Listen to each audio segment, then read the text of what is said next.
Hello students, welcome to Study Geeks. ఈ వీడియోలో మనము ఫిజిక్స్ సంబంధించిన టాప్ ఎక్స్పెక్టెడ్ క్వశ్చన్స్ ని ప్రీవియస్ పేపర్స్ ని బేస్ చేసుకుని వాటి రిలేటెడ్ గా ఉన్న కాన్సెప్ట్ తో సహా ఎక్స్ప్లెయిన్ చేద్దామండి. సో వీడియో మీకు చాలా యూస్ఫుల్ గా ఉంటుంది. తప్పకుండా నచ్చితే లైక్ చేయండి. మీ ఫ్రెండ్స్ కి ఎవరికైనా ఉపయోగపడుతుంది అనుకుంటే వారందరికీ షేర్ చేయండి. మన ఛానల్ ని సబ్స్క్రైబ్ చేసి బెల్ ఐకాన్ ఆన్ లో ఉంచుకోండి. మనం ఎప్పుడు వీడియో పెట్టినా సరే మీకు వెంటనే నోటిఫికేషన్ వస్తుంది. మీకు ఫ్రీ టైంలో మాత్రమే వీడియోస్ చూడండి, మిగతా టైం అంతా చదువుకుంటూ ఉండండి. ఎవరైతే వర్క్ చేసుకుంటూ ప్రిపరేషన్ కూడా చేయాలనుకుంటారో అలాంటి వారు మాత్రమే వీడియోస్ చూస్తూ మీ వర్క్ కంటిన్యూ చేసుకోండి. చదువుతున్న వారైతే మీ లేజర్ టైంలో మాత్రమే వీడియోస్ చూసి ఒకసారి ఆ కాన్సెప్ట్ ని రీకాల్ చేసుకోండి. సో లేట్ చేయకుండా మనము వీడియోని స్టార్ట్ చేసేద్దాము. ఫస్ట్ క్వశ్చన్ చూడండి. From the graph velocity at t is equal to 4 seconds అని ఇచ్చాడండి. అంటే t ఈజ్ ఈక్వల్ 4 seconds వద్ద వేగం ఎంత అంటున్నాడు.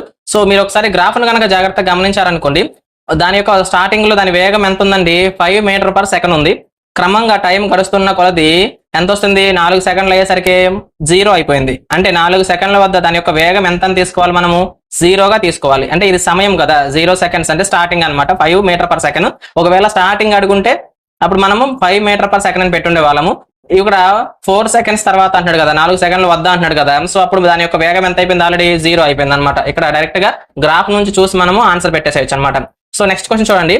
ఏ ball thrown velocity upwards with a velocity of 14 meter/second, the maximum height reached by it is అన్నాడు. అంటే హైయెస్ట్ హైట్ ఎంత మనల్ని కనుక్కోమన్నాడు కదా. 14 meter/second వేగంతో ప్రయాణిస్తూ ఉందంట. ఒక బంతి నిలువుగా పైకి విసిరేశారంట. అది చేరే గరిష్ట ఎత్తు ఎంత మనల్ని కనుక్కోమన్నాడు. గరిష్ట ఎత్తు ఫార్ములా ఏంటి, h = u²/2g. ఎలా వచ్చింది మీకు ఈ ఫార్ములా, v² - u² = 2as చదివారు కదా మీరు.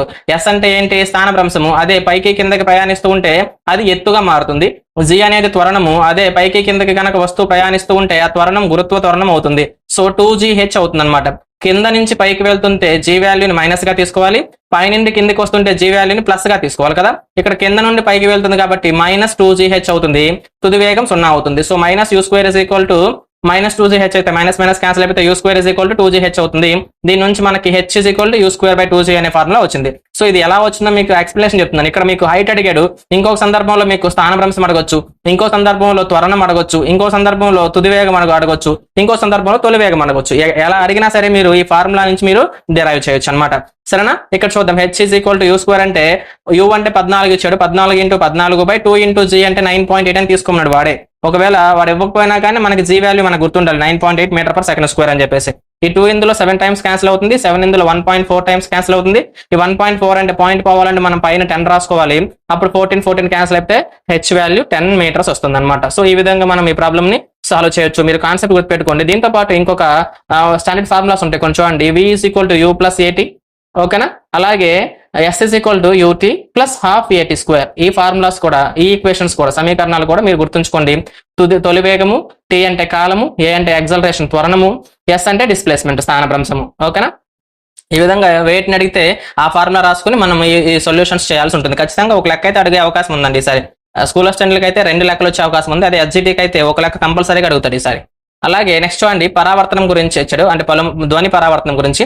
The repeated reflection that results in persistence of sound is called echo, reverberation, resonance, propagation అని అడుగుతున్నాడు. అంటే పలుమార్లు పరావర్తనం చెందిన కారణంగా సాగదీయబడిన ధ్వనియే ప్రతిధ్వని అవుతుందా, ప్రతినాదం అవుతుందా, అనునాదం అవుతుందా, ప్రసారం అవుతుందా, ఇది మనల్ని అడుగుతున్నాడు. అసలు ముందుగా మీకు ఈ ప్రతిధ్వని, ఈకో అంటే ఏంటో తెలియాలి. మనం ఒక వస్తువు, ఒక శబ్దాన్ని చేసామనుకోండి, అది ఏదైనా ఒక ఘన వస్తువుని, ఘన రూపంలో ఉన్న వస్తువును ఢీకొని తిరిగి మళ్ళీ ప్రయాణిస్తూ ఆ శబ్దం మనకు వినిపిస్తే దాన్ని మనము ప్రతిధ్వని, రీసౌండ్ అని చెప్పేసి మనము పిలుస్తాం అనమాట. అంటే ఈకో వస్తుంది అంటాం కదా. సో కాబట్టి ఇలా ప్రతిధ్వని జరగాలంటే మీకు ఒక కాన్సెప్ట్ తెలియాలి. ఏం ప్రతిధ్వని జరగాలంటే 1/10 seconds, అంటే ఒక సెకండ్ లో 10వ వంతు సమయం పడుతుంది. దీన్ని 0.1 second అంటాం. మీకు తెలుసు ఒక సెకండ్ కి 334 మీటర్ల ధ్వని ప్రయాణిస్తుందని, అవునా. సెకండ్ కి 334 మీటర్లు వెళ్తుందంటే ఇందులో 10వ వంతు అంటే ఎంత, 33.4. అంటే మనకి ప్రతిధ్వని, ఈకో సౌండ్ మనకు రావాలంటే మనకి, అంటే శబ్దం చేసేవాడికి ఆ శబ్దము ఎక్కడి నుంచి రిఫ్లెక్ట్ అవుతుందో ఆ వస్తువుకి మధ్య కనీసం 33.4 మీటర్ల దూరం ఉంటేనే ఈ ప్రతిధ్వని అనేది వస్తుంది అనమాట. అంటే మనం చేసిన శబ్దాన్ని, తిరిగి వచ్చిన శబ్దాన్ని మనం వేరుగా గుర్తించవచ్చు. ఇక్కడ గుర్తుపెట్టుకోండి, ఇది చాలా ఇంపార్టెంట్ కాన్సెప్ట్. తిరిగి వచ్చిన శబ్దము అంటే రీసౌండ్ అయిన శబ్దాన్ని తిరిగి మనం స్పష్టంగా వినగలిగేది ఎక్కడ, కేవలం ప్రతిధ్వనిలో మాత్రమే. సరేనా. అలాగే ప్రతినాదము అంటే ఏంటి, రివర్బేషన్ అంటే ఏంటి, ప్రతినాదం అంటే రివర్బేషన్ అంటే ఏంటి, ఈ కాన్సెప్ట్ గురించి మీకు 9th క్లాస్ లో ఉంది. ఒకసారి మీరు క్లియర్ గా చదవాలనుకుంటే అక్కడ చదవండి. ఇక్కడ ఏంటంటే మనం చేస్తున్న సౌండ్ అనేక సార్లు రిఫ్లెక్షన్ జరగడం వల్ల ఆ సౌండ్ పెద్దగా మ్యాగ్నిఫైడ్ అవుతుంది అనమాట, పెద్దగా అవుతుంది. ఓకేనా, పెద్దగా అవి ఆ సౌండ్ పెరుగుతుంది. ఇలా ఎలాంటి సందర్భాల్లో అవుతుంది ప్రతినాదం? ఎక్కడ జరుగుతుంది? సినిమా హాల్స్ కానీ, ఓకేనా, క్లోజ్డ్ థియేటర్స్ కానీ, అలాంటి సందర్భాలు. అలాగే రూఫ్ ఇలాగా వంగి ఉన్న సందర్భంలో ఇక్కడ కూడా మనకు అనేక సార్లు పరావర్తనము జరిగే అవకాశం ఉంటుంది. ఇలా రూఫ్ ఉన్న సందర్భంలో కానీ ఏమవుతుంది? మనం చేసిన శబ్దము అనేక సార్లు పరావర్తనం చెంది ప్రతినాదం జరుగుతుంది, శబ్దం పెద్దదిగా మారుతుంది. ఇక్కడ చూసారంటే ప్రతినాదం జరిగిన ధ్వనికి మనం చేసిన ధ్వనికి మధ్య తేడాని మనం గుర్తించలేం, గుర్తుపెట్టుకోండి. అలాగే అనునాదం ఉందనుకోండి. అనునాదం అంటే ఏదో స్పెసిఫిక్ పౌనఃపున్యము, స్పెసిఫిక్ ఫ్రీక్వెన్సీ వద్ద ఏదైనా ఒక శబ్దం ఉందనుకోండి, ఆ స్పెసిఫిక్ ఫ్రీక్వెన్సీ దగ్గర రాగానే ఆ వస్తువు కూడా ఆ పౌనఃపున్యానికి కంపిస్తూ ఉంటుంది అనమాట. దానిని మనము అనునాదంలో ఉంది అంటాం. మనం బయట జరుగుతున్న శబ్దాలకి ఇంట్లో ఉన్న సామాన్లు కదులుతూ ఉన్నాయి అనుకోండి, కదులుతూ సరే, అది ఏదో స్పెసిఫిక్ హీట్ దగ్గర, స్పెసిఫిక్ సౌండ్ దగ్గర మాత్రమే అది జరుగుతుంది అనమాట. అలా అనునాదం అనేది ఏదో ప్రత్యేకమైన పౌనఃపున్యం దగ్గర జరిగితే దాన్ని మనం అనునాదం అంటాము. ఒక చోట నుంచి ఇంకో చోటికి ప్రయాణం చేస్తే దాన్ని మనం ప్రసారం, ప్రాపగేషన్ అని చెప్పేసి మనం పిలుస్తాం అనమాట. సో ఇక్కడ మనకి పలుమార్లు పరావర్తనం అన్నాడు కాబట్టి అదేమవుతుందంటే ఖచ్చితంగా ప్రతినాదం అవుతుంది.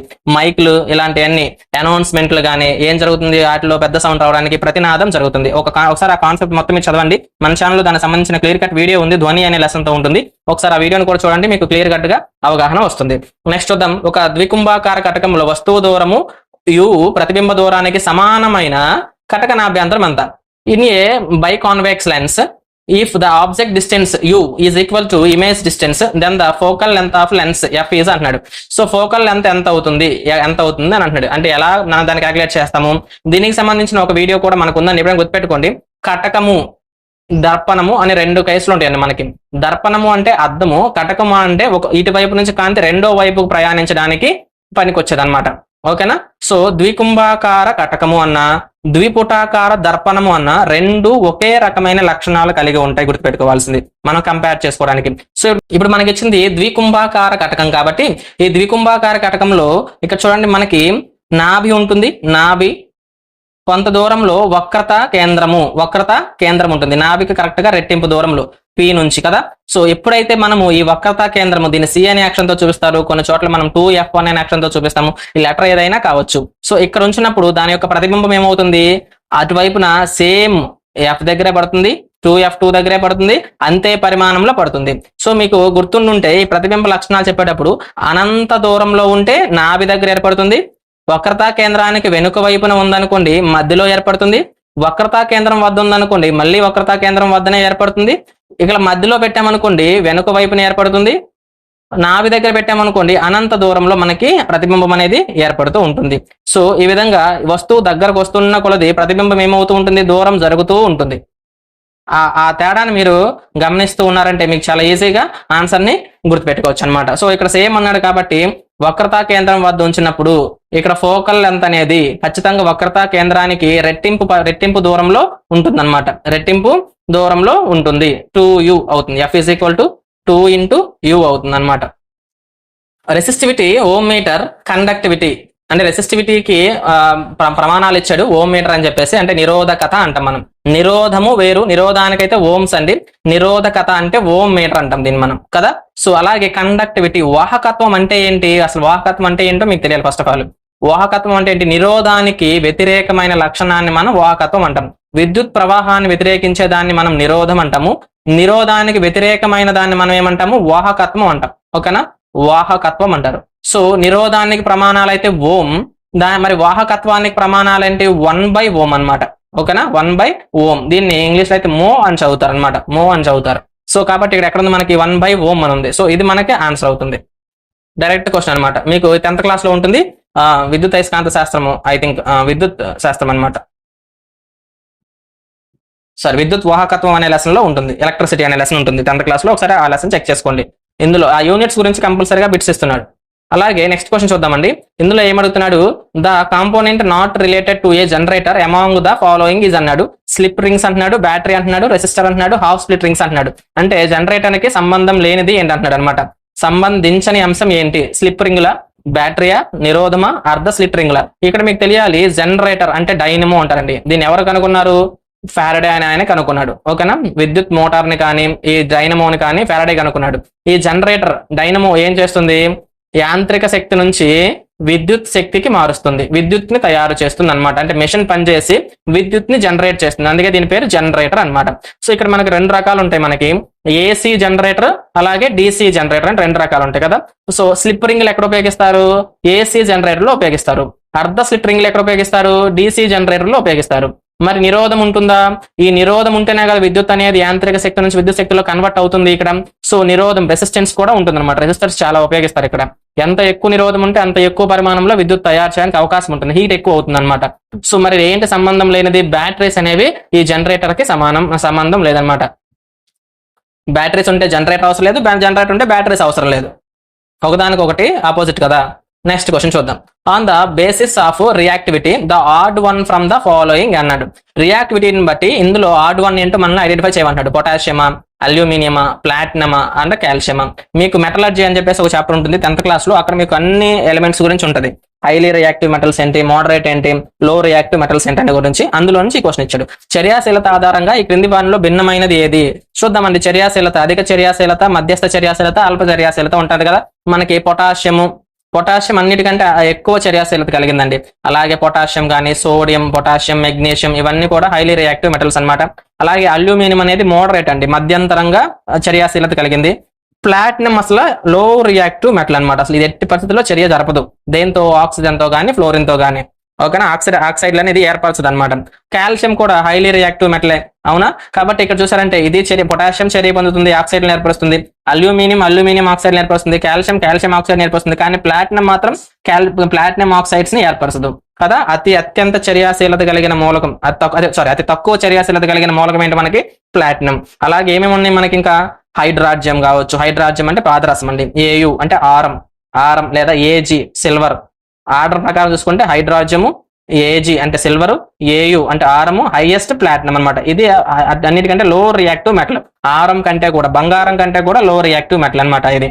సో ఈ ఆర్డర్ కనుక చూసుకుంటే సరేనా. ఒకసారి దీని గురించి ఇంకా క్లారిటీగా కావాలి అనుకుంటే మీరు ఈ మెటల్స్ గురించి ఖచ్చితంగా ఒక క్వశ్చన్ ఇస్తున్నాడు. ఎస్జిటి సిలబస్ లో కూడా ఈ లోహాలు అనే కాన్సెప్ట్ ని స్పెషల్ గా మెన్షన్ చేయడం జరిగింది. సో కాబట్టి ఇక్కడ ధాతువుల గురించి వాటి గురించి ఆ చాప్టర్ లో క్లారిటీగా ఉంటుంది. ఒకసారి ఎవరైనా మీ ప్రిపరేషన్ లో ఈ టాపిక్ కనుక మర్చిపోయి ఉంటే తప్పకుండా ఈ టాపిక్ ని ఒకసారి ఓపెన్ చేసి చదవండి ఇప్పుడు ఈ వీడియో చూసిన తర్వాత. నెక్స్ట్ CnH2n+2 అనేది ఆల్కేన్ అయితే ఇది తెలుసుగా మీకు. ఎన్ని కార్బన్స్ ఉంటే దానికి రెట్టింపు కంటే 2 ఎక్కువ ఉంటాయి ఆల్కేను అయితే. CnH2n ఉందనుకోండి, దాన్ని మనము ఆల్కీన్ అంటారు, ఆల్కీన్. ఓకేనా. అలాగే CnH2n-2 ఉందనుకోండి, ఆల్కైన్ అంటారు, ఆల్కైన్.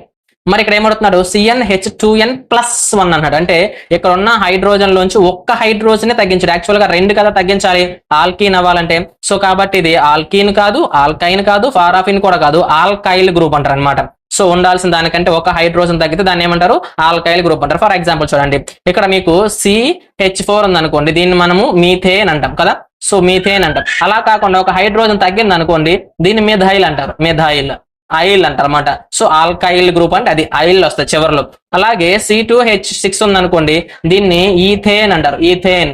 అలా కాకుండా C2H5 ఉందనుకోండి, ఇథైల్ ఆల్కహాల్. విన్నారా పేరు? ఇథైల్ ఆల్కహాల్ అని. C2H5OH అని ఉంటుంది. సో ఇలా అనమాట. అంటే ఎప్పుడైతే ఒక హైడ్రోజన్ తగ్గుతుందో ఏన్ అనే సమూహంలో నుంచి దాన్ని ఐల్ సమూహం, ఆల్కైల్ సమూహం అంటారు. సో కాబట్టి ఇక్కడ ఆల్కైల్ డైరెక్ట్ బిట్ ఇచ్చేసారండి. ఇది ఆర్గానిక్ కెమిస్ట్రీ ఉంటుంది 10th క్లాస్ లో ఉంది. ఒకసారి చాప్టర్ ఎవరన్నా మర్చిపోయి ఉంటే ఒకసారి రివిజన్ చేసుకోండి, సరేనా. సో నెక్స్ట్ క్వశ్చన్ చూద్దాం. Evaporation of a liquid takes place అన్నాడు at the temperature above the boiling point, at the temperature below its boiling point, at the temperature above its melting point, at the temperature below its melting point. ఇక్కడ బాష్పీభవనం చెందాలి అంటే vapour గా మారాలి, vaporisation అంటాడు కదా. So అందులో కాబట్టి మనకి ద్రవీభవనంతో సంబంధం లేదు, మనకి మెల్టింగ్ పాయింట్ తో మనకి సంబంధం లేదు. కాబట్టి మనం ఈ 2 ఆప్షన్స్ మనం ముందుగా తీసేయచ్చు కదా. సో ఇప్పుడు మిగతా రెండిట్లో చూసామనుకోండి, ద్రవ బాష్పీభవనం అనే కాన్సెప్ట్ చూసామనుకోండి, ఎప్పుడు బాష్పీభవనం చెందుతుంది? ఫర్ సపోజ్ నీరు ఉందనుకోండి, నీరు 100 డిగ్రీ టెంపరేచర్ వరకు, 100 డిగ్రీ సెల్సియస్ వరకు వేడి చేయగలమండి. అంతకంటే పెరిగితే అది ఏమవుతుంది? అది ఆవిరి రూపంలోకి మారుతుంది. దీన్ని మనం ఏమంటాము?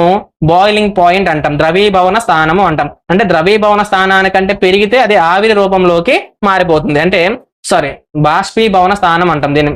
బాయిలింగ్ పాయింట్ అంటే బాష్పీభవన స్థానం అంటాం. సో బాష్పీభవన స్థానానికంటే పెరిగితే అది ఆవిరి రూపంలోకి మారిపోతుంది. సో బాష్పీభవన స్థానం కంటే ఎక్కువ ఉష్ణోగ్రత ఉందనుకోండి, అప్పుడు అది ఏమవుతుంది? బాష్పంగా అది మారిపోతుంది, ఎవాపరేట్ అయిపోతుంది అనమాట.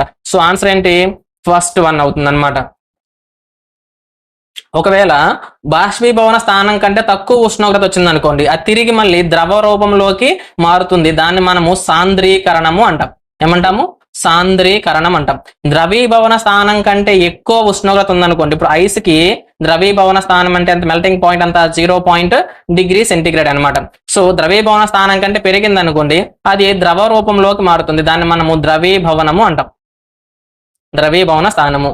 ద్రవీభవన స్థానం కంటే తక్కువ ఉష్ణోగ్రత వచ్చిందనుకోండి, అది ఘనీభవన స్థానము అంటారు. దాన్ని ఘనీభవనం. అప్పుడు అది మంచు రూపంలోకి మారిపోతుంది నీరైతే. సో ఇలా ఈ కాన్సెప్ట్స్ అన్ని మనకి 10th క్లాస్ లో ఉష్ణోగ్రత అనే లెసన్ లో ఉంటే ఒకసారి మీకు అవసరమైన వాళ్ళు చూసుకోండి. ఒకవేళ మీరు ఆ లెసన్ కనుక రెఫర్ చేస్తే నేను మీకు 2 ముఖ్యమైన కాన్సెప్ట్ చెప్తాను, చూడండి. గుప్తోష్ణం అనే ఒక ఇంపార్టెంట్ ఒక కాన్సెప్ట్ ఉంటుంది అక్కడ. ఒకసారి అలా ఈ కాన్సెప్ట్ చాలా బాగా చదవండి, సరేనా? ద్రవీభవన గుప్తోష్ణం అంటే ఏంటి, బాష్పీభవన గుప్తోష్ణం అంటే ఏంటి, సరేనా? ఒకవేళ మీకు అర్థం కాకపోతే ఈ వీడియోలో కామెంట్ చేయండి, నెక్స్ట్ వీడియోలో దీని గురించి ఎక్స్ప్లెయిన్ చేస్తాను మీకు. ఒకవేళ అర్థమైంది వాళ్ళు ఉంటే చదువుకోండి ఒకసారి, చాలా ఇంపార్టెంట్ ఆ కాన్సెప్ట్. అలాగే NLX method is used to write electronic configuration of atoms of elements. Here X stands for అన్నాడు principal quantum number, subshell, number of electrons, spin of electron. అంటే ఇక్కడ NLX మెథడ్ రాస్తాం కదండి మనం, అందులో X అంటే ఏంటి అన్నాడు. ఫర్ ఎగ్జాంపుల్ నేను మీకు ఓకే తెలుగు కూడా చూపిస్తాను, చూడండి ఒకసారి తెలుగు చూద్దాం. NLX పద్ధతిని మూలక పరమాణువులకు ఎలక్ట్రాన్ విన్యాసం రాయడానికి ఉపయోగిస్తారు. ఇందులో X అనేది దేనిని సూచిస్తుంది అంటున్నాడు కదా. ఇప్పుడు ఫర్ ఎగ్జాంపుల్ నేను మీకు ఒక 2p5 అన్నాను అనుకోండి, ఇలా రాశాను అనుకోండి. ఎలక్ట్రాన్ కాన్ఫిగరేషన్, ఎలక్ట్రాన్ విన్యాసంలో 2 అనేది ప్రధాన క్వాంటం సంఖ్య. ఇది దేనిని తెలియజేస్తుంది? పీరియడ్ నెంబర్ ని తెలియజేస్తుంది. అది ఏ పీరియడ్ కి చెందుతుందో తెలియజేస్తుంది. పి అనే దాన్ని మనము సబ్షెల్ అంటాం, ఉపకర్పరం అంటాం. ఓకేనా? ఉపకర్పరం. ఇది ఎందుకు ఉపయోగపడుతుంది? అది ఏ గ్రూప్ లో ఉందో తెలుసుకోవడానికి ఉపయోగపడుతుంది. ఈ పైన దాన్ని నంబర్ ఆఫ్ ఎలక్ట్రాన్ల సంఖ్య అంటారు. ఎలక్ట్రాన్ల సంఖ్య, నంబర్ ఆఫ్ ఎలక్ట్రాన్స్ అనమాట. సో ఇక్కడ ఆన్సర్ ఏమవుతుంది? ఎలక్ట్రాన్ల సంఖ్యను మనం తెలుసుకోవడానికి ఉపయోగపడుతుంది అనమాట. ఎలక్ట్రాన్ ఆత్మ భ్రమణం స్పిన్ క్వాంటం సంఖ్య చెప్తుంది అనమాట. ఆ స్పిన్ క్వాంటం సంఖ్యను మనం NLX మెథడ్ లో చూడలేము. నెక్స్ట్ క్వశ్చన్ చూద్దాం. అసర్షన్ ఏమి ఇచ్చాడంటే, Teflon is used for non stick coating on cookwares. Plastics అనే ఒక లెసన్ ఉంది కదండి మనకి, ఆ లెసన్ నుంచి ఇది ఇచ్చాడు. ఒకసారి ఇందులో నుంచి ఖచ్చితంగా ఒక బిట్ ఇస్తున్నాడండి. ఫిజిక్స్ అనే పార్ట్ లో ఈ ప్లాస్టిక్స్, పెట్రోలియం ఉత్పత్తులు ఏవైతే ఈ 2 పాఠాలు ఉన్నాయో కంపల్సరీగా ఒక బిట్ ప్రతి ఎగ్జామ్ లో వస్తుంది. సో కాబట్టి ఎవరైనా ఈ 2 లెసన్స్ కనుక చదవకపోయి ఉంటే ఒకసారి వెంటనే ఈ వీడియో అయిపోయిన తర్వాత ఒకసారి ఆ 2 కాన్సెప్ట్లను ఒకసారి కవర్ చేయండి. దీని గురించి ఒకసారి చూసాం అనుకోండి. టెఫ్లాన్ అనేది ఏంటంటే నాన్ స్టిక్ ఫైనమ్స్ ఉపయోగిస్తారు కదా, పాలిమర్ అనేది, ప్లాస్టిక్ అనేది. సో దాని గురించి అనమాట. ఇక్కడ ఏమంటున్నాడు? Used for non stick coating cookwares అంటున్నాడు. రైటే. Teflon is a special plastic on which oil and water can stick అంటున్నాడు. అంటే ఏంటి? అతుక్కుంటాయి అంటున్నా. నాన్ స్టిక్ అంటే అర్థం ఏంటి అసలు? నాన్ స్టిక్ పెనం అంటే ఆయిల్ కానీ వాటర్ కానీ అసలు ఏం అతుక్కోదని కదా. సో ఇక్కడ అతుక్కున్నాడు కాబట్టి రీజన్ రాంగ్ మనకి. సో అంటే అసర్షన్ మాత్రమే రైట్, రీజన్ అనేది రాంగ్ అనమాట. ఒకసారి మనం తెలుగు చూసామనుకోండి. తెలుగులో వంట పాత్రలకు ఆహార పదార్థాలు అంటుకోకుండా పూత వేయడానికి టెఫ్లాన్ వాడతారు. రైటే. ఇది టెఫ్లాన్ అనేది నూనె మరియు నీరు అంటుకునే ప్రత్యేకమైన ప్లాస్టిక్ అంటున్నాడు. అంటుకునేది కాదు, అంటుకోని ప్లాస్టిక్ టెఫ్లాన్ అనేది కదా. సో కాబట్టి మనకి ఏ అనేది సరైనది, ఆర్ అనేది సరైనది కాదు. ఏ సరైనది కానీ ఆర్ సరైనది కాదు. ఆప్షన్ 4 అనేది మనకి ఇక్కడ రైట్ ఆన్సర్ అవుతుంది అనమాట. సో ఎవరైతే ప్లాస్టిక్స్ అనే చాప్టర్ ఉందో ఒకసారి క్లియర్ గా చదవండి. పెట్రోలియం ఉత్పత్తులు మరియు ప్లాస్టిక్లు ఈ రెండింటి నుంచి కంపల్సరీగా ఒక బిట్ ప్రతి ఎగ్జామ్ లో ఇస్తున్నాడు. ఈసారి కూడా మనకు ఖచ్చితంగా డిఎస్సీలో ఒక బిట్ రాబోతుంది. A wet blue colour litmus paper brought near dry gas of hydrogen chloride. The correct observation is అంటాడు. యాక్చువల్ గా HCl అనేది 2 రూపాల్లో ఉంటుందండి, హైడ్రోజన్ క్లోరైడ్ అనేది. ఒకసారి దీన్ని తెలుగు చెబుతాను చూడండి మీకు. తడిగా ఉన్న నీలి నిట్మస్ కాగితంను పొడిగా ఉన్న హైడ్రోజన్ క్లోరైడ్ వాయువు దగ్గరకు తీసుకుని రాబడింది. దీనికి సంబంధించిన సరైన పరిశీలన ఏమిటి అన్నాడు. HCl అనేది చూడండి హైడ్రోక్లోరిక్ యాసిడ్ కదా, ఇది 2 రూపాల్లో ఉంటుంది. ఒకటేంటి? ద్రవ రూపంలో ఉంటుంది. ఓకేనా? ద్రవ రూపంలో ఉంటుంది. రెండోది ఏంటి? వాయు రూపంలో కూడా ఉంటుంది. వాయు రూపంలో ఉంటే అది లిట్మస్ పేపర్ తో మామూలుగా అయితే చర్య జరపదు. అది ఎప్పుడు చర్య జరుపుతుంది? ద్రవ రూపంలో ఉంటే అది యాసిడ్ కాబట్టి నీలి రంగుని ఎలా మారుస్తుంది? ఎరుపు రంగులోకి మారుస్తుంది. అందుకని ఇక్కడ మీకు చూడండి, తడిగా ఉన్న లిట్మస్ పేపర్ ని తెచ్చాడంట వాడు. ఇప్పుడు పొడిగా ఉన్న లిట్మస్ పేపర్ అయితే HCl చర్య జరపదు కదా. తడిగా ఉన్న లిట్మస్ పేపర్ తెచ్చాడు కాబట్టి ఏమవుతుంది? ఈ HCl ఆ తడి దాంట్లో కరిగిన తర్వాత ద్రవ రూపంలోకి మారుతుంది. అప్పుడు అది చర్య జరుగుతుంది, ఆమ్లంగా మారుతుంది, హైడ్రోక్లోరిక్ ఆమ్లంగా మారుతుంది, వాయువు కాస్త ద్రవం అవుతుంది. ఇప్పుడు అది చర్య జరిపి ఏం చేస్తుంది? నీలి లిట్మస్ పేపర్ ను ఎరుపు రంగులోకి అది కన్వర్ట్ చేస్తుంది. ఇప్పుడు ఏ మార్పు జరిగిందో చూడండి, నీలి లిట్మస్ పేపర్ ఎరుపు రంగులోకి మారుతుంది. సో ఆప్షన్ C అనేది కరెక్ట్ ఆన్సర్ అవుతుంది అనమాట. లిట్మస్ పేపర్ లో రంగు ఎప్పుడు ఉండదు? ఒకవేళ ఆ లిట్మస్ పేపర్ తడిది కాకుండా పొడి లిట్మస్ పేపర్ అనుకోండి, అప్పుడు అందులో మార్పు ఏమీ ఉండదు. ఇవండి ఫిజిక్స్ లో ఉన్న టాప్ క్వశ్చన్స్. ఈ వీడియో కనుక యూస్ఫుల్ అయ్యి ఇలాంటి మరిన్ని వీడియోస్ మీరు కావాలనుకుంటే తప్పకుండా వీడియోని లైక్ చేసి కామెంట్ సెక్షన్ లో కామెంట్ చేయండి. మీరు ఇచ్చే ఒక లైక్ అనేది చాలా మోటివేషన్ ఇస్తుంది. అంటే ఇలాంటి వీడియోస్ మీ దాకా రీచ్ అవుతుంది అని చెప్పేసి మాకు చాలా ఆనందం కలుగుతుంది అనమాట. దయచేసి అందరూ తప్పకుండా లైక్ చేయండి. ఉపయోగపడుతుంది అనుకున్న మీ ఫ్రెండ్స్ అందరికీ షేర్ చేయండి. ఇలాగ వీడియోస్ కావాలనుకుంటే కామెంట్ చేయండి, సార్ ఇలాంటి ఫిజిక్స్ వీడియోస్ చేయండి, పలానా చాప్టర్ లో నుంచి చేయండి అని చెప్పేసి మీ సైడ్ నుంచి కూడా కొన్ని సజెషన్స్, కొన్ని సలహాలు మాకు ఇవ్వండి. మేము వాటిని క్రైటీరియాలో తీసుకుని నెక్స్ట్ వీడియోలో వాటిని ఇంప్లిమెంట్ చేయడానికి ట్రై చేస్తూ ఉంటాము. నెక్స్ట్ వీడియోలో కలుద్దాము. నమస్కారం.